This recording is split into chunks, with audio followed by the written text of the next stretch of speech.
ایک خوبصورت جمعے کی صبح تھی۔ سورج نکل چکا تھا اور اس کی روشنی کھجور کے درختوں پر پڑ رہی تھی۔ اچانک خانہ کعبہ کے قریب کھڑے لوگوں کو کسی خاتون کے درد سے کراہنے کی آواز سنائی دی۔ ان خاتون کا نام فاطمہ بنت اسد تھا۔ وہ درد سے کراہ رہی تھیں کیونکہ ان کا بچہ پیدا ہونے کے قریب تھا۔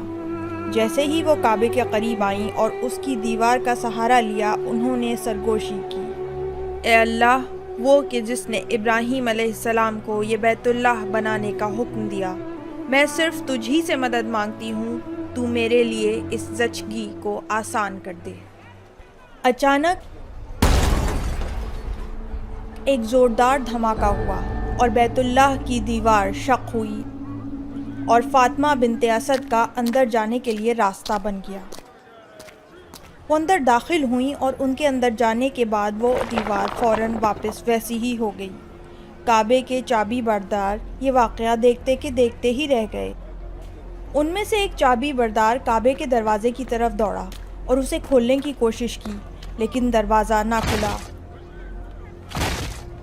انہیں احساس ہونا شروع ہو گیا کہ یہ ایک بہت عجیب بات ہے اور ان کی آنکھوں کے سامنے ایک معجزہ رونما ہوا ہے۔ اس واقعے کی خبر جلد ہی پورے مکے شہر میں پھیل گئی۔ عورتوں نے گھروں میں اور گلیوں میں مردوں نے اس واقعے پر باتیں کرنا شروع کر دیں۔ فاطمہ بھی کعبے سے باہر نہیں آئی تھیں۔ وہ سب حیران تھے اور سوچ رہے تھے کہ آخر یہ واقعہ ایسے ہوا کیسے؟ کعبے کی دیوار ان کے اور ان کے بچے کے لیے کیوں شق ہوئی اور کیسے وہ بغیر آب و غذا کے اندر زندہ ہوں گی؟ 3 دن گزر گئے اور آخر کار فاطمہ بنت اسد اپنی گود میں ایک خوبصورت نوزائیدہ بچے کو لے کر باہر نکلیں۔ سب لوگ ان کے گرد جمع ہو گئے اور ان سے مختلف سوالات کرنے لگے۔ ایک آدمی نے پوچھا، تم بچہ پیدا کرنے کعبے میں کیوں گئیں؟ انہوں نے جواب دیا کہ اللہ نے مجھے منتخب کیا اور مجھے اپنے گھر بلایا تاکہ یہ بچہ پیدا ہو سکے۔ ایک عورت نے پوچھا، تم نے 3 دن تک کیا کھایا پیا؟ انہوں نے مسکراتے ہوئے جواب دیا کہ اللہ نے مجھے 3 دن تک جنت سے لذیذ کھانے اور مشروب بھیجے۔ ان جوابات نے ان کا تجسس اور بڑھا دیا۔ وہ حیرت سے سوچنے لگے، آخر یہ بچہ کون ہے؟ کیوں اللہ نے جنت سے ان کے لیے آب و غذا بھیجی؟ ان کے لیے کعبے کی دیوار کیسے شق ہوئی؟ اتنے میں ایک آدمی آگے بڑھا اور پوچھا، اس بچے کا نام کیا ہے؟ فاطمہ بنت اسد نے جواب دیا، اس کا نام علی ہے۔ یہ نام اس کو اللہ نے دیا ہے۔ جب میں کعبے میں تھی تو اللہ نے ایک فرشتہ بھیجا اور اسے کہا کہ اے فاطمہ، اس بچے کا نام علی رکھنا۔ اللہ کا ایک نام ہے العلی الاعلی، سب سے اونچا۔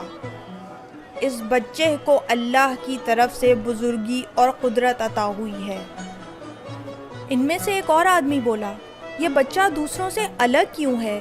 کیوں یہ اس دنیا میں اس خاص طریقے سے آیا ہے اور کیوں اللہ نے اس کے نام کا انتخاب کیا ہے؟ فاطمہ بنت اسد، جو خود ایک مومنہ خاتون تھیں، انہوں نے جواب دیا، یہ بچہ خاص ہے کیونکہ یہ سب سے پہلے کعبے کی چھت پر چڑھ کر اذان دے گا۔ وہ کعبے کو بتوں سے پاک کرے گا اور لوگوں کو اللہ کی راہ کی طرف بلائے گا۔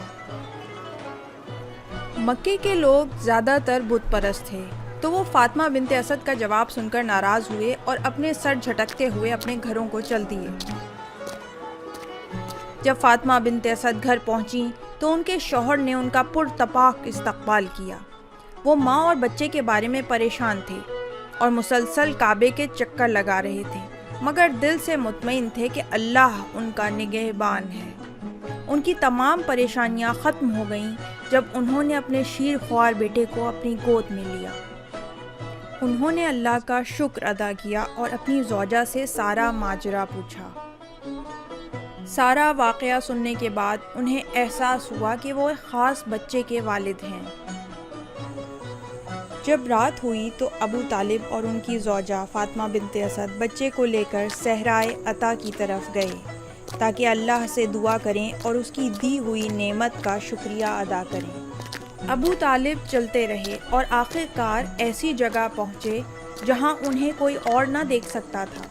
انہوں نے اپنے بچے کو اپنی باہوں میں لیا اور اونچی آواز میں کہا، اے خدائے بزرگ و برتر، تو نے ہی دن کی روشنی، رات کی تاریکی اور اس چاندنی کو خلق کیا۔